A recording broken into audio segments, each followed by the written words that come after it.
देखो, issue of shares एक important chapter है क्योंकि ये 12 to 15 मार्क्स की वेटेज रखता है। तो सबसे पहले हम जो केस डिस्कस कर रहे हैं वो कर रहे हैं अगर हम शेयर्स पार पे इशू कर रहे हैं। पार पे इशू करने का क्या मतलब है? जैसे कंपनी का शेयर 10 रुपए का है तो उसे 10 रुपए में इशू कर रहा है, तो इसे हम क्या कहते हैं कि शेयर्स हमारे एट पार पे इशू हो रहे हैं। ठीक है, अब इस केस में सबसे पहले हम क्या करते हैं, हम एप्लीकेशन मनी रिसीव करते हैं। तो सबसे पहले जो एंट्री होती है हमारी क्या होती है? Bank account debit to share application.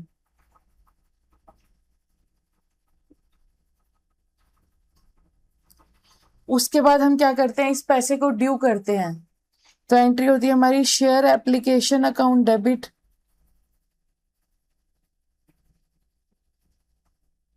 To share capital. देखो, एप्लीकेशन के टाइम पे हम पहले पैसा मंगवाते हैं और फिर ड्यू करते हैं, लेकिन अलॉटमेंट हो गया या कॉल्स होगी उसमें हम पहले पैसा ड्यू करेंगे और फिर पैसा बैंक में रिसीव होगा। तो इसमें हम अलॉटमेंट के लिए क्या करेंगे, ये जो हमने एंट्री की ये एप्लीकेशन के लिए की, हम अलॉटमेंट के लिए क्या एंट्री करेंगे? पहले पैसा ड्यू करेंगे। ड्यू करने की एंट्री क्या होती है हमारी? Share allotment account debit to share capital. देखो, फर्स्ट केस में हमने एप्लीकेशन का पैसा था तो हमने शेयर एप्लीकेशन अकाउंट डेबिट किया। सेकंड केस में हम अलॉटमेंट की एंट्री पास कर रहे हैं तो हम शेयर अलॉटमेंट के पैसे को डेबिट करेंगे टू शेयर कैपिटल। उसके बाद हम क्या करेंगे, रिसीव करेंगे ये अलॉटमेंट का पैसा। तो एंट्री क्या होगी? Bank account debit to share allotment account.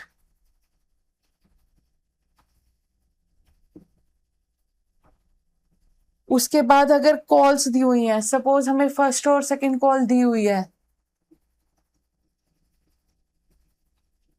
First call और फाइनल कॉल, जो लास्ट कॉल है उसे हम फाइनल कॉल भी कह सकते हैं। इसमें भी पहले हम ड्यू करेंगे और फिर रिसीव करेंगे। तो ड्यू करने की एंट्री क्या होगी? Share first and final call account debit to share capital. और उसके बाद हम ये कॉल का पैसा रिसीव करेंगे तो हम बैंक अकाउंट को डेबिट करेंगे, bank account debit to share first and final call. देखो, हम कॉल की एंट्री अलग अलग भी पास कर सकते हैं कि हमने पहले फर्स्ट कॉल को ड्यू किया फिर उसका पैसा रिसीव किया, फिर सेकंड कॉल को ड्यू किया फिर उसका पैसा रिसीव किया। तो यहाँ पे सीखने वाली बात ये थी कि जो एप्लीकेशन का अमाउंट है, जो फर्स्ट इंस्टॉलमेंट है, जो एप्लीकेशन है, उसमें पहले पैसा रिसीव होगा और फिर ड्यू होगा। रेस्ट चाहे अलॉटमेंट हो गया, चाहे फर्स्ट कॉल होगी, चाहे फाइनल कॉल होगी, हम पहले पैसा ड्यू करेंगे और फिर रिसीव करेंगे। अब ये एंट्रीज हमारी जनरल होगी। अब देखो, इसमें फर्स्ट केस दिया हुआ है हमें, अल्फा लिमिटेड एक कंपनी है जिसने 10,000 शेयर्स इशू किए हैं, 10 ईच। 3 रुपए उसने एप्लीकेशन पे दिए हैं, 3 अलॉटमेंट पे और 4 कॉल पे। All money was duly received. तो हमें जनरल एंट्री पास करनी है। तो सबसे पहले एप्लीकेशन की एंट्री क्या थी? जब पहले पैसा हम रिसीव करेंगे, bank account debit to share application. अब ये 10,000 शेयर है, 3 रुपए हमने एप्लीकेशन पे रिसीव किए हैं, तो 10,000 इंटू 3, 30,000 से हम एंट्री पास कर देंगे। उसके बाद इसी को हमने ड्यू किया 30,000। उसके बाद 3 रुपीज हमें अलॉटमेंट पे मिले, तो अलॉटमेंट के टाइम पे पहले ड्यू किया हमने, तो 10,000 इंटू 3, 30,000 और 30,000। फिर हमने 30,000 रिसीव किया। उसके बाद यहाँ पे फर्स्ट और फाइनल कॉल एक ही है, 4 रुपीज रिसीव हुए हैं हमें, तो हम एंट्री क्या कर देंगे, 10,000 इंटू 4, 40,000 और 40,000, फिर हम 40,000 और 40,000 रिसीव कर लेंगे।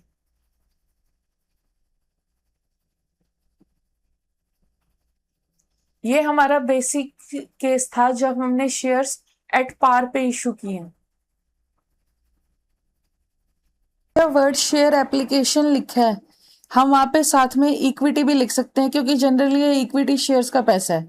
तो हमारी एंट्री क्या हो जाएगी, bank account debit to equity share application, फिर equity share application to share capital, फिर share allotment to equity share capital. मतलब जहां जहां वर्ड शेयर कैपिटल है हम वहां इक्विटी भी साथ में लिख लेंगे। अब आओ नेक्स्ट केस देखते हैं। नेक्स्ट केस हमारे पास है कि अगर हमारा शेयर्स एट प्रीमियम पे इश्यू हो रहा है। प्रीमियम पे इश्यू होने का क्या मतलब हो गया, सपोज करो कंपनी का शेयर 10 रुपए का है लेकिन कंपनी उसे इश्यू कर रही है 12 रुपीज में। ये 2 रुपीज कंपनी किस चीज का एक्स्ट्रा मांग रही है, मतलब 10+2, 10 तो उसका पार वैल्यू था और 2 वो प्रीमियम का मांग रही है। ये गुडविल की वजह से मांगती है कंपनी, गुडविल का पैसा है और ये हमेशा अलॉटमेंट पे दिया जाता है प्रीमियम का पैसा। अभी जो प्रीमियम का अमाउंट है वो हम सिक्योरिटी प्रीमियम में ट्रांसफर कर देते हैं, रिजर्व में ट्रांसफर कर देते हैं सिक्योरिटी प्रीमियम का पैसा हम। तो इस केस में हमारी एंट्री क्या होएगी, देखो बीटा लिमिटेड ने इशू किए 10,000 शेयर्स, 10 ईच का शेयर था एट 2 रुपीज प्रीमियम पे, मतलब 10 का शेयर उसने 12 पे इशू कर दिया। 3 रुपीज हमारा एप्लीकेशन पे आया, 5 अलॉटमेंट इंक्लूडिंग प्रीमियम और 4 कॉल पे। अगर हमें ये ना दिया होता, इस केस में तो हमें दिया हुआ है कि 5 अलॉटमेंट पे मिला है जिसमें प्रीमियम का पैसा इंक्लूडेड है। अगर कुछ नहीं मेंशन और शेयर्स हमारे प्रीमियम पे इशू हो रहे हैं तो हम यही मानेंगे कि वो अलॉटमेंट पे ड्यू हुए होंगे। अब फर्स्ट केस हम क्या पास करते थे, हम एप्लीकेशन की करते थे। अब एप्लीकेशन में हम फर्स्ट एंट्री में क्या करते थे, हम पैसा पहले डिमांड करते थे, बैंक में पैसा रिसीव करते हैं। तो हमारी एंट्री थी bank account debit to equity share application account.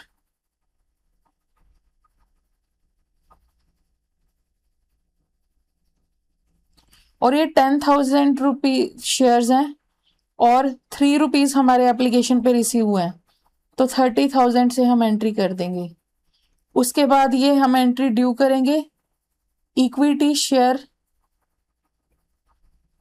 Application account debit to share capital.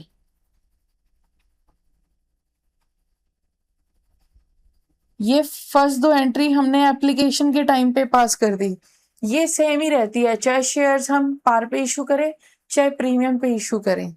अब नेक्स्ट है हमारी अलॉटमेंट की एंट्री जहां पे चेंज आएगा, क्योंकि हमने 10 का शेयर 12 पे इशू किया है। अब अलॉटमेंट में हम पहले ड्यू करने की एंट्री करते थे और फिर पैसा रिसीव करने की।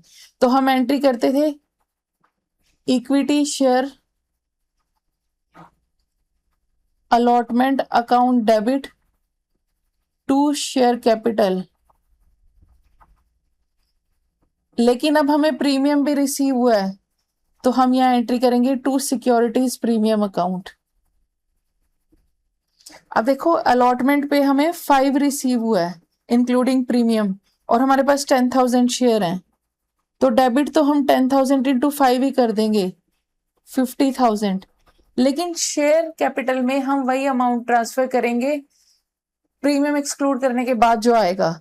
मतलब 5 रुपीज का जैसे टोटल अलॉटमेंट का पैसा है, इसमें से अगर हम प्रीमियम माइनस कर दें 2 का तो 3 रुपीज से हम शेयर कैपिटल में अमाउंट ट्रांसफर करेंगे। तो हम क्या करेंगे यहाँ 10,000 इंटू 3,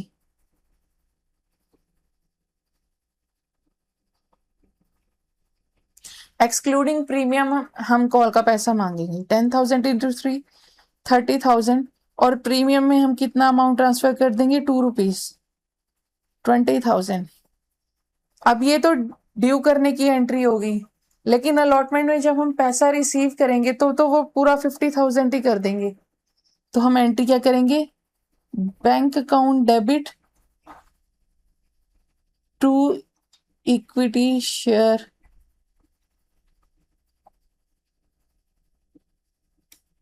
अलॉटमेंट अकाउंट। तो ये कितने से हो जाएगी 50,000 से। तो मेन हमारा चेंज आया ड्यू वाली एंट्री में, हमें सिक्योरिटी प्रीमियम का अमाउंट अलग दिखाना है और जो शेयर कैपिटल में अमाउंट ट्रांसफर हो रहा है वो अलग दिखाना है।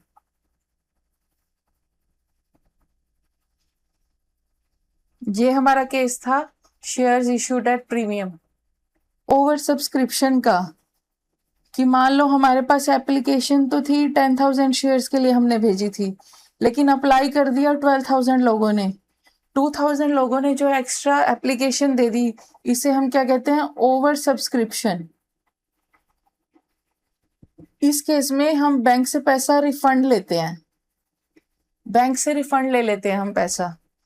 अब आओ इसका एक केस देखते हैं। गामा लिमिटेड ने इनवाइट की एप्लीकेशन 10,000 शेयर के लिए, लेकिन उसे एप्लीकेशन ज्यादा मिल गई, 12,000 मिल गई। एक्सेस एप्लीकेशन रिजेक्ट हो गई और एप्लीकेशन मनी रिफंडेड हो गया और हमें एंट्री पास करनी है।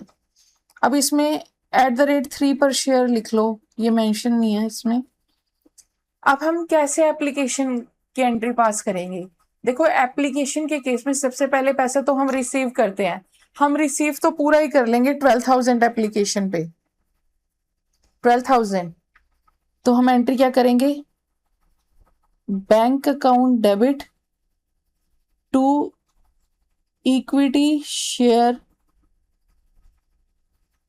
Application account. मतलब जितने लोगों ने एप्लीकेशन रिसीव की है, जितनी हमें एप्लीकेशन रिसीव की है, एप्लीकेशन कितनी रिसीव की है 12,000 और @3 है, तो 36,000 से हम एंट्री पास कर देंगे। उसके बाद एप्लीकेशन के केस में हम सेकेंड एंट्री क्या करते हैं, ड्यू करने की। तो हमारी एंट्री क्या होगी,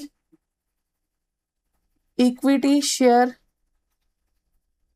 application account debit to share capital, और यहाँ पे हम टू बैंक अकाउंट कर देंगे, या हम रिफंड का पैसा मंगा लेंगे। अब देखो, इक्विटी शेयर एप्लीकेशन में तो ये 12,000 इंटू 3, मतलब जितनी एप्लीकेशन रिसीव हुई है पूरा ही पैसा आएगा। लेकिन हम शेयर कैपिटल में जो एक्चुअल लोगों ने इनवाइट किया गया था 10,000 शेयर के लिए, इंटू 3 वही आएगा, 10,000 इंटू 3 30,000। तो एक्स्ट्रा 2,000 जो एप्लीकेशन हुई उनसे ₹3 के हिसाब से हम रिफंड मंगवा लेंगे।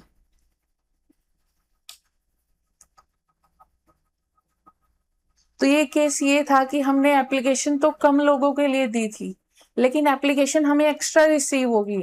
जो एप्लीकेशन हमें एक्स्ट्रा रिसीव हुई वो हम बैंक अकाउंट में रिफंड ले लेंगे। तो सबसे पहले एप्लीकेशन के केस में हम रिसीव करने की एंट्री करते हैं, फिर ड्यू करने की एंट्री करते हैं।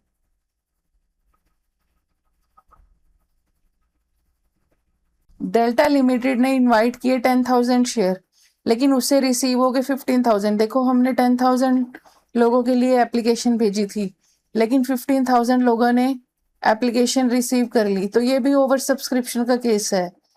लेकिन शेयर्स हमने इशू किए प्रो राटा और एक्सेस एप्लीकेशन, या हमने अलॉटमेंट में एडजस्ट कर लिया। देखो, पिछले केस में कुछ नहीं लिखा हुआ था, जो लास्ट केस था उसमें ये लिखा हुआ था एप्लीकेशन मनी क्या हो गई है, रिफंड हो गया है, एप्लीकेशन मनी वॉज रिफंडेड, तो हमने बैंक में पैसा मंगवाया था।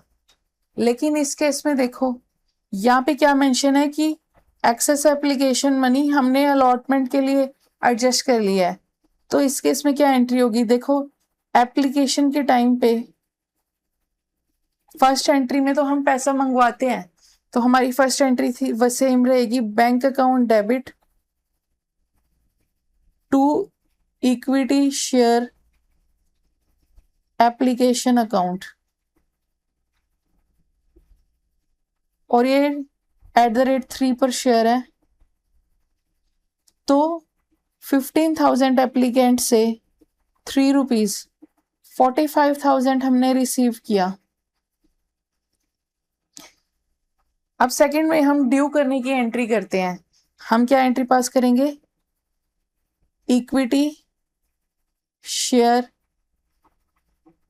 Application account debit to share capital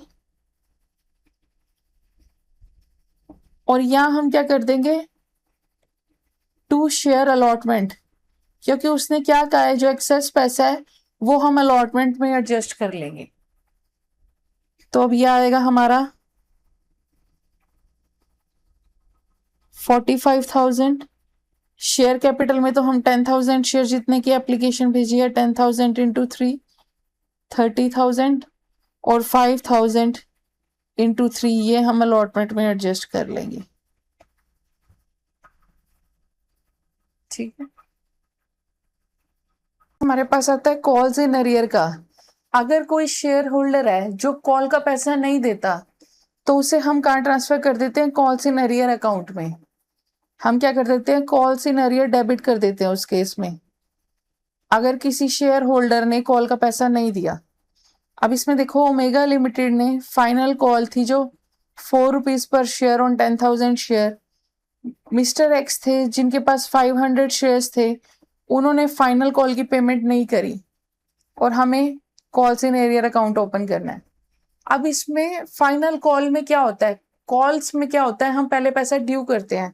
तो हमारी फर्स्ट एंट्री कॉल्स के केस में क्या होती है,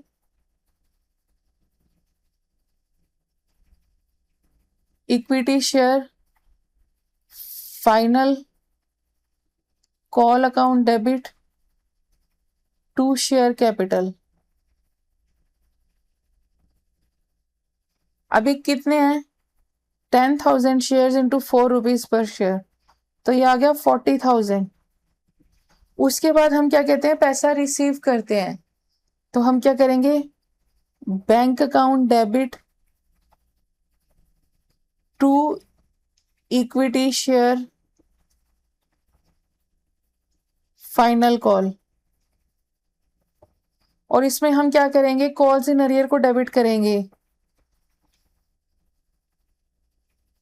क्योंकि 500 शेयर से फाइनल अमाउंट हमें नहीं मिला। तो हमारा फाइनल कॉल पे ड्यू कितना था, 40,000, यहाँ तो पूरा 40 आ जाएगा। अब जो पैसा उसने नहीं दिया वो कॉल्स इन अरियर में जाएगा, मतलब 500 शेयर्स से हमें 4 रुपीज रिसीव नहीं हुआ, तो ये आके आ गया 2,000।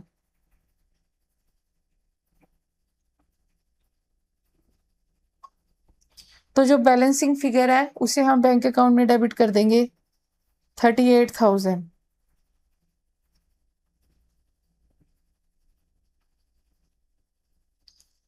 देखो सिर्फ एप्लीकेशन में ही हम पहले पैसा मंगवाते हैं, नहीं तो अलॉटमेंट हो गया या फर्स्ट कॉल होगी या फाइनल कॉल होगी, हम पहले पैसा ड्यू करते हैं। तो हम ड्यू करने की एंट्री की, equity share final call account debit to share capital 40,000 जितने की फाइनल कॉल थी। उसके बाद जो पैसा रिसीव नहीं हुआ उसे कॉल्स इन अरियर में हमने डेबिट कर दिया। हमारा फॉरफीचर ऑफ शेयर्स का, देखो फॉरफीचर ऑफ शेयर्स के केस में हम क्या करते हैं, शेयर कैपिटल को हम डेबिट कर देते हैं, शेयर कैपिटल अकाउंट डेबिट। और जो पैसा रिसीव नहीं होता उसे हम कहाँ ट्रांसफर करते हैं, कॉल्स इन अरियर में। और जो पैसा मिल जाता है उसे हम कहाँ ट्रांसफर कर देते हैं, शेयर फॉरफीचर अकाउंट में।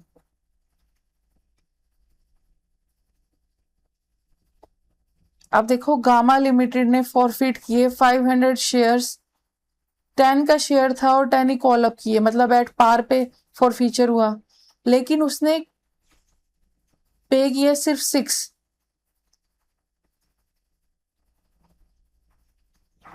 4 रुपीज उसने पे नहीं किए।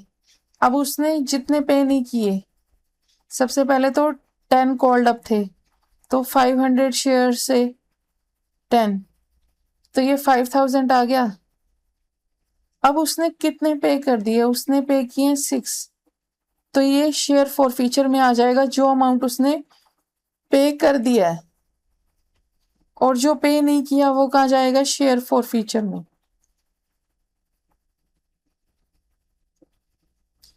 देखो जो अमाउंट उसने पे कर दिया है, पेड, वो कहाँ जाएगा, शेयर फॉरफीचर में।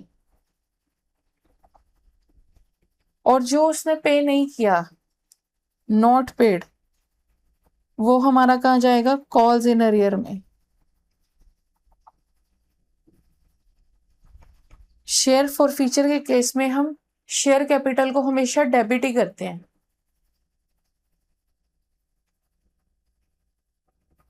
हमारा फॉर फीचर क्या है, देखो फॉर फीचर के केस में हमने क्या एंट्री पास की थी, अभी लास्ट क्वेश्चन में भी मैंने देखा था, हमने किया था इक्विटी शेयर कैपिटल को हम डेबिट करते हैं और जो पैसा नहीं मिला उसे ट्रांसफर करते हैं कॉल्स इन अरियर अकाउंट में, और जो पैसा मिल गया है उसे हम कहाँ ट्रांसफर करते हैं, शेयर फॉर फ्यूचर में।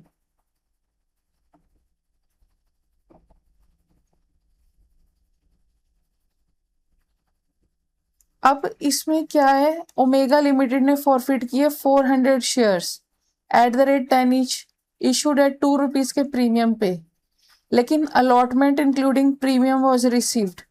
अगर हमें अलॉटमेंट पर प्रीमियम का पैसा रिसीव हो गया, प्रीमियम रिसीव्ड हो गया है, तो हम सिक्योरिटी प्रीमियम रिजर्व अकाउंट का कोई ट्रीटमेंट नहीं करेंगे, नो ट्रीटमेंट, क्योंकि हमें अलॉटमेंट पे पैसा मिल चुका है।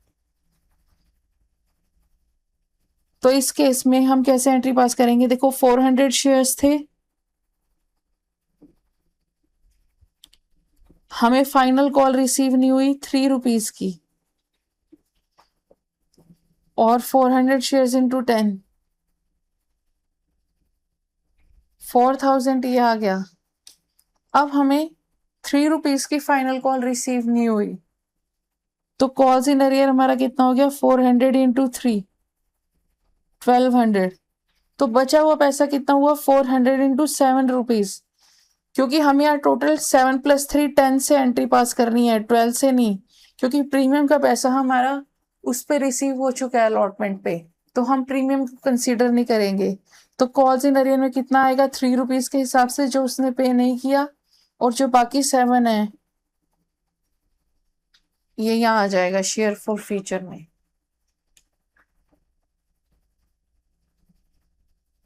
सिग्मा लिमिटेड ने फॉरफिट किए 300 शेयर्स ऑफ ₹10 ईच, जो इशू है 2 रुपीज के प्रीमियम पे, for non payment of allotment including premium. अब ये केस पिछले केस से कैसे डिफरेंट है, पिछले केस में अलॉटमेंट पे पैसा मिल गया था और हमें पता है कि प्रीमियम का जो पैसा है वो अलॉटमेंट पे मिलता है। अब यहाँ पे उसने अलॉटमेंट पे भी पैसा नहीं दिया, इसका मतलब सिक्योरिटी प्रीमियम का पैसा भी रिसीव नहीं हुआ और फाइनल कॉल का पैसा रिसीव नहीं हुआ एट द रेट 3 पर शेयर। हमें एंट्री करनी है शेयर फॉर फ्यूचर की। देखो हमें पता है कि शेयर फॉर फ्यूचर के केस में हम एंट्री क्या पास करते हैं, इक्विटी शेयर कैपिटल को हम डेबिट करते हैं और क्रेडिट किसको करते हैं, कॉल्स इन अरियर को और शेयर फॉर फ्यूचर को। कॉल्स इन अरियर में हम वो पैसा दिखाते हैं जो हमें रिसीव नहीं हुआ, और शेयर फॉर फ्यूचर में हम वो पैसा दिखाते हैं जो हमें रिसीव हो गया। अब इस केस में हमें अलॉटमेंट पे पैसा नहीं मिला, तो हमें सिक्योरिटी प्रीमियम रिजर्व को खत्म करना पड़ेगा। तो रिजर्व को खत्म करने के लिए हम क्या करेंगे, डेबिट। तो यह क्या डेबिट होगा, security premium reserve account debit. अब 300 शेयर्स थे, या तो हम एट पार ही ट्रांसफर करते हैं शेयर कैपिटल में, तो यह आ गया 3000। अब सिक्योरिटी प्रीमियम रिजर्व का कितना अमाउंट है, देखो हमारे पास 2 रुपीज प्रीमियम के हैं, तो 300 शेयर्स इंटू 2, तो ये आ गया 600। अब कॉल्स इन अरियर में हम वो पैसा दिखाते हैं जो हमें नहीं मिला। अब कंपनी को क्या नहीं मिला, 4 पे तो अलॉटमेंट पे नहीं मिले और 3 रुपए फाइनल कॉल पे नहीं मिले, तो टोटल 7 रुपीज नहीं मिले। तो 7 रुपीज 300 शेयर पे अगर हमें नहीं मिले तो 2100, और यहाँ जो बचा हुआ पैसा है वो कंपनी को रिसीव हो गया होगा। ये बैलेंसिंग फिगर भी निकाल सकते हैं हम, ये आ गया 1500। तो इस केस और पिछले केस में क्या डिफरेंट है, पिछले केस में अलॉटमेंट पे जो पैसा था जिसमें प्रीमियम इंक्लूडेड था वो मिल गया था, इस केस में हमें प्रीमियम का पैसा नहीं मिला क्योंकि हमारी अलॉटमेंट फेल हो गई है, नॉन पेमेंट हो गई अलॉटमेंट की। पता है कि अगर हमने फॉरफिट हुए शेयर को दोबारा से री इशू कर दिया तो उस केस में क्या होएगा, पहले पैसा रिसीव होएगा, तो फर्स्ट एंट्री हमारी होगी bank account debit to share capital account. अब 500 शेयर्स फॉरफिट हुए हैं, और रेशियो जितने पे हो रहे हैं उससे पैसा आएगा, मतलब 500 इंटू 10, तो पैसा आ गया 5000। उसके बाद हम फॉरफिटेड हुए शेयर्स की एंट्री पास कर देंगे। देखो पहले पैसा फॉरफिट हुआ होगा तो शेयर फॉर फीचर में क्रेडिट हुआ होगा, तो अब हम इस शेयर फॉर फीचर को कैपिटल रिजर्व में ट्रांसफर कर देंगे। Share forfeiture account debit to capital reserve account. 6 rupees से फॉरफिट हुए ना, तो 500 इंटू 6, ये आ गया 3000। देखो पहले जितना पैसा रीइश्यू हुआ है जितने अमाउंट पे, वो हम रिसीव कर लेंगे। उसके बाद जो शेयर फॉरफिटेड अमाउंट है उसे हम कैपिटल रिजर्व में ट्रांसफर कर देंगे। हमारा रीइश्यू होता है एट प्रीमियम। 400 फॉरफिटेड शेयर्स थे जो रीइश्यू हुए 12 rupees as fully paid up, और हमें पास करनी है रीइश्यू और कैपिटल रिजर्व की एंट्री। अब सबसे पहले अगर शेयर रीइश्यू हो रहे हैं तो हम एंट्री क्या पास करेंगे? बैंक अकाउंट में पैसा आएगा, bank account debit to equity share capital, और यहाँ सिक्योरिटी प्रीमियम आएगा क्योंकि 10 रुपए का शेयर है जो हमने 12 रुपीज पे री इशू किया है, तो 2 रुपीज किसके हैं? प्रीमियम के, टू सिक्योरिटी प्रीमियम अकाउंट। अब बैंक में तो हम पूरे 1200 जिस पे री इशू है 400 इंटू 12, तो 4800 करेंगे। शेयर कैपिटल में हम फेस वैल्यू डालते हैं, तो ये आ गया 4000, और जो 400 पे 2 रुपीज, ये हमारा हो गया सिक्योरिटी प्रीमियम। अब हमने अगर शेयर्स फॉरफिट किए हैं तो पूरे अमाउंट पे ही किए होंगे, तो इस केस में पूरे 4800 से एंट्री होगी, और एंट्री क्या होगी हमारी? Share forfeiture account debit to capital reserve. लेकिन कैपिटल रिजर्व में इस बार पूरा पैसा आ जाएगा 4800, क्योंकि हमने एट प्रीमियम पे इशू किए हैं, डिस्काउंट पे। देखो फर्स्ट एंट्री तो हम यही पास करते हैं कि बैंक अकाउंट में हमारा जितना पैसा आया। देखो फॉरफिटेड शेयर्स हैं 7 रुपीज पर शेयर पे, री इशू है 8 पे, तो यहाँ पे कितने शेयर्स हैं हमारे पास? सपोज करो 1000 शेयर्स हैं, री इशू हो रहे हैं 8 पे, तो बैंक में तो 8000 आ जाएगा, और डिस्काउंट मिला है हमें 2 रुपीज का। अभी जो डिस्काउंट है ये हम कहाँ डेबिट करेंगे? शेयर फॉर फीचर अकाउंट में, तो ये हम डेबिट कर देंगे share forfeiture account debit. 2 rupees का डिस्काउंट है, 1000 इंटू 2, तो ये आ गया 2000। उसके बाद जो शेयर कैपिटल में पैसा मिला है, शेयर कैपिटल में तो फेस वैल्यू मिलती है, इक्विटी शेयर कैपिटल अकाउंट, तो ये आ जाएगा हमारा 1000 इंटू 10, 10,000। ये हमारी फर्स्ट एंट्री होगी जब हमने पैसा रिसीव किया है डिस्काउंट। जो डिस्काउंट का अमाउंट है वो हमने शेयर फॉर फीचर में डेबिट कर दिया है। अब नेक्स्ट एंट्री हम क्या पास करते हैं? Share forfeiture to capital reserve.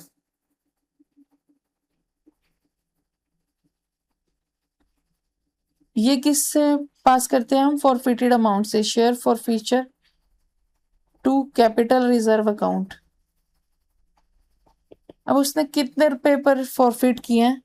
Forfeited shares with ₹7 पर शेयर। अब देखो उसने 1000 शेयर्स थे, 7 पे फॉरफिट किए 7000, लेकिन हम यहाँ पे शेयर फॉर फीचर को पहले ही ऑलरेडी 2 रुपीज से डेबिट कर चुके हैं, तो हम ये 2000 इसमें से क्या लेस कर देंगे? तो यहाँ हम एंट्री जो पास करेंगे वो 5000 से करेंगे।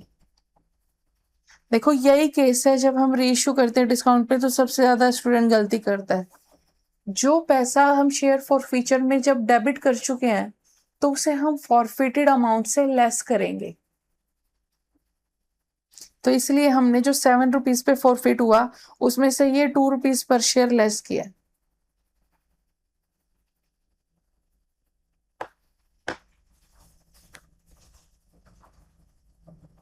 मेरे पास ये आता है कि हमने फॉरफिटेड तो कुछ ज्यादा शेयर्स किए थे, लेकिन रीइश्यू हम कम पे कर रहे हैं। अब देखो 1000 शेयर्स हमने फॉरफिट किए थे जिनका फॉर फीचर क्रेडिट हमें 6000 दिया हुआ है, लेकिन इस 1000 शेयर में से हमने 400 ही री इशू किए हैं। अब सबसे पहले तो हम री इशू की एंट्री पास करते हैं। हम बैंक में पैसा मंगवाते हैं, bank account debit to share capital. अब ये 400 शेयर्स थे जो री इशू है 7 पे, तो ये 2800 आया, लेकिन फेस वैल्यू तो यहाँ पे 10 ही है, तो हम जो शेयर कैपिटल में ट्रांसफर करेंगे वो 10 ही करेंगे, तो ये आ गया 4000।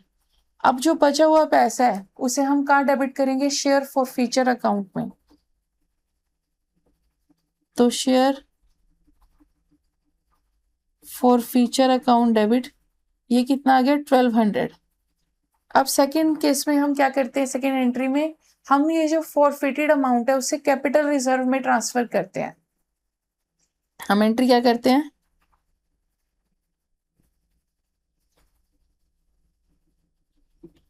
Share forfeiture account debit to capital reserve. लेकिन इस केस में क्या हम डायरेक्ट अमाउंट ट्रांसफर कर पाएंगे? नहीं, क्योंकि हमारे फॉरफिटेड तो हुए थे 1000 शेयर्स। कितने रुपए के प्रॉफिट पे? 6000 के प्रॉफिट पे 1000 शेयर्स थे, जबकि हमें कैलकुलेट करना है 400 शेयर्स के हिसाब से, तो ये अमाउंट हमारा आ गया 2400। अब इस 2400 को भी हम पूरा नहीं दिखा सकते, क्योंकि इस 2400 में से हम शेयर फॉर फीचर में पहले ही 1200 ट्रांसफर कर चुके हैं, तो इस 2400 में से हम जो 1200 लेस करके 1200 ही कैपिटल रिजर्व में ट्रांसफर करेंगे। तो ये बहुत इंपॉर्टेंट केस है जिसमें स्टूडेंट जनरली मिस्टेक करते हैं, क्योंकि यहाँ पे फॉरफिटेड शेयर्स और री इशू शेयर्स अलग अलग है, तो हम उसे प्रोपोर्शनेट पहले कैलकुलेट करना पड़ेगा कि कितना फॉरफिटेड अमाउंट आता है। हमारे पास अगर हमने शेयर्स इशू किया अदर देन कैश, हमने मशीनरी परचेज की 3 लाख की और परचेज कंसिडरेशन दिया by issue of shares at 10 each at par. अब इस केस में हमने मशीनरी परचेज की, तो हमारे पास मशीनरी आ रही है, तो हम एसेट अकाउंट को क्या करेंगे? डेबिट। और क्रेडिट किसको कर देंगे? वेंडर को। तो machinery account debit to vendor account. कितने से? 3 लाख से। और फिर इस वेंडर के अमाउंट को हम शेयर कैपिटल में ट्रांसफर कर देंगे।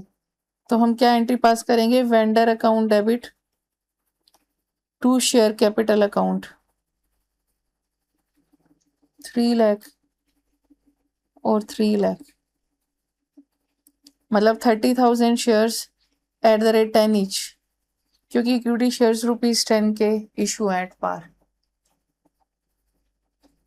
के क्वेश्चन डिस्कस किए वो बेसिक लेवल क्वेश्चंस हैं, ये कंसेप्ट बिल्डिंग क्वेश्चंस हैं। एक बार आप ये कर लो, उसके बाद हम एडवांस लेवल क्वेश्चन देखेंगे जो जनरली बोर्ड एग्जाम्स में पूछे जाते हैं।